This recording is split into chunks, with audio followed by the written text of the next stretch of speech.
ॐ गं गणपतये नमः। ॐ ऐं સરસ્વત્યે નમઃ. ભગવાને 20મા શ્લોકથી લઈને 39મા શ્લોક સુધીમાં કુલ 82 વિભૂતિઓનું વર્ણન કર્યું.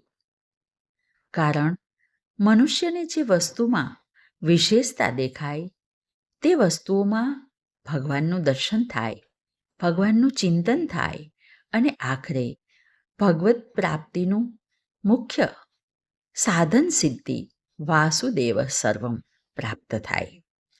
બીજા શબ્દોમાં કહીએ તો વિભૂતિ વર્ણનનું તાત્પર્ય સંસારની સત્તા, મહત્તા અને પ્રિયતાને હટાવીને મનુષ્યને વાસુદેવમ સર્વમનો અનુભવ કરાવવાનો છે.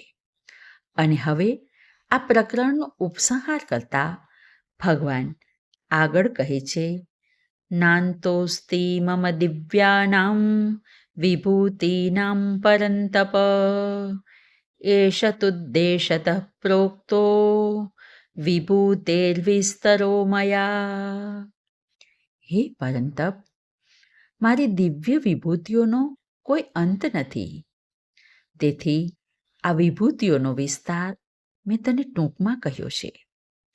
ભગવાનની જેટલી પણ વિભૂતિઓ છે તત્વથી તે બધી જ દિવ્ય છે, પરંતુ એ દિવ્યતા સાધકની સામે ત્યારે જ પ્રગટે છે જ્યારે તેનો ઉદ્દેશ્ય કેવળ ભગવત પ્રાપ્તિનો જ હોય અને રાગ દ્વેષથી પર થઈને એ વિભૂતિઓમાં કેવળ ભગવાનનું જ ચિંતન કરે.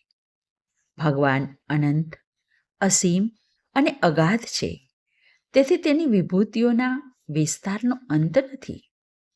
વળી આગળ કહે છે, યદ્યદ્વિભૂતિમત્સત્વં શ્રીમદુર્જિતમેવ વા તત્તદેવાવગચ્છત્વં મમ તેજોંશ સંભવમ.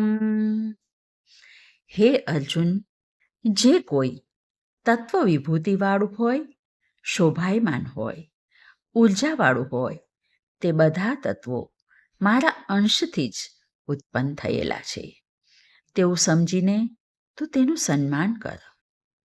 આ શ્લોક બહુ મહત્વનો છે.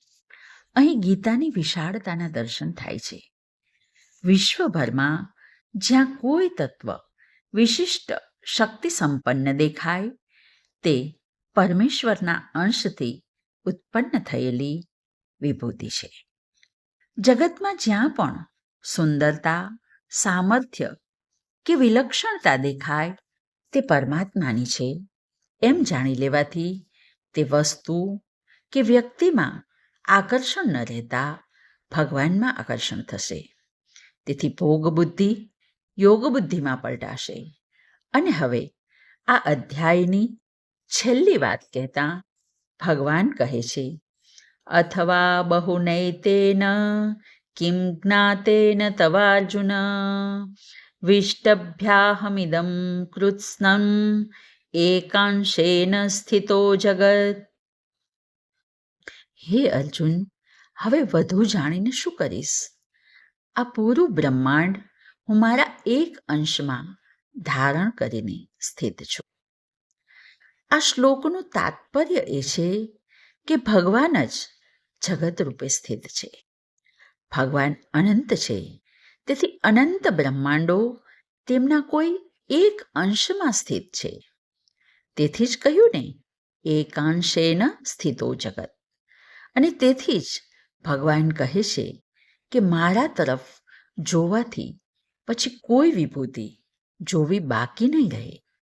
કારણ બધી જ વિભૂતિઓનો આધાર, આશ્રય, પ્રકાશક અને બીજ એવો હું તારી સામે બેઠો છું, તારા રથનો સારથી છું. આ સાથે જ 10મો અધ્યાય અહીં સમાપ્ત થાય છે. ઓમ તત્સદ ઇતિ શ્રીમદ્ ભગવદ્ ગીતાસુ ઉપનિષત્સુ બ્રહ્મ વિદ્યાયામ યોગશાસ્ત્રે શ્રી કૃષ્ણાર્જુન સંવાદે વિભૂતિયોગો નામ 10મોऽધ્યાયઃ. હરિ ઓમ.